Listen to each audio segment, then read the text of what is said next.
Well, I'm incredibly excited about this concert. We have Sibelius's Second Symphony and the Sibelius Violin Concerto, an all Sibelius program. I look at our history as the Arapahoe Philharmonic, and a lot of what informs me, my program choices, our program choices, is what we have done in the past. And that's one thing that I looked at, looking over the years, I didn't see any Sibelius. And as a kid and as a player, that's what I remember, loving more than anything, just being surrounded by these sonorities. With Sibelius, he is enmeshing you in this wonderful music of the Finnish culture. You almost feel like you're Finnish when you're listening to a Sibelius symphony. The Second Symphony in particular is probably the most beloved work, the most famous work, the one that people like to play the most. It's got melodies that people will always remember. It tells the story of the Kalevala, of the mythological inspiration behind all of Sibelius's life and many other Finnish artists' life. It tells that story crystal clear. And he has, sweeping string writing and brass that is always supporting the strings, and woodwinds that is very avian inspired. So Sibelius, he lived out in the middle of nowhere, his entire life. And so he's inspired by all these elements from nature, particularly birds.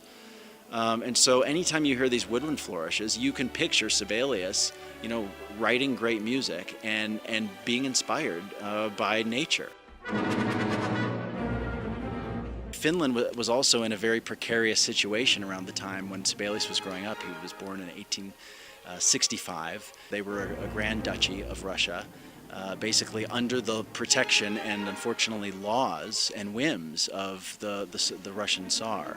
And many of Sibelius's friends were prominent artists, writers, and they grew up listening to the Finnish folklore, the Kalevala. This national mythological movement basically spawned the revolution in Finland and allowed the Finn people to become an independent nation. He's not only turning all these great natural creations into musical sonorities, but he's crafting his own musical drama, a musical epic. Sibelius became known throughout the world, throughout all of Europe, as this great Finnish composer. And Sibelius had a lot of internal strife being known as this guy who represents Finland. Number one, he felt an inferiority complex. Somebody growing up in Finland who wanted to be a concert violinist, who wasn't exposed to the same kind of training that somebody like Brahms or Schumann or Bruckner or Mahler would have been. Sibelius is so separated from all these various movements. But at the same time, Sibelius loved Beethoven, and he used many of Beethoven's forms and his style of writing and his symphonic way of realizing things as a model on which to base his own music. And that's one of the things that I think audience members will really notice about the Second Symphony, as when we get to the scherzo, really fast, jarring, sort of busy motive that morphs so little by little into this incredible, and by the fourth movement, which are interconnected so there's no break, it explodes into this beautiful, grandiose Finnish landscape that Sibelius would be known for the rest of his life.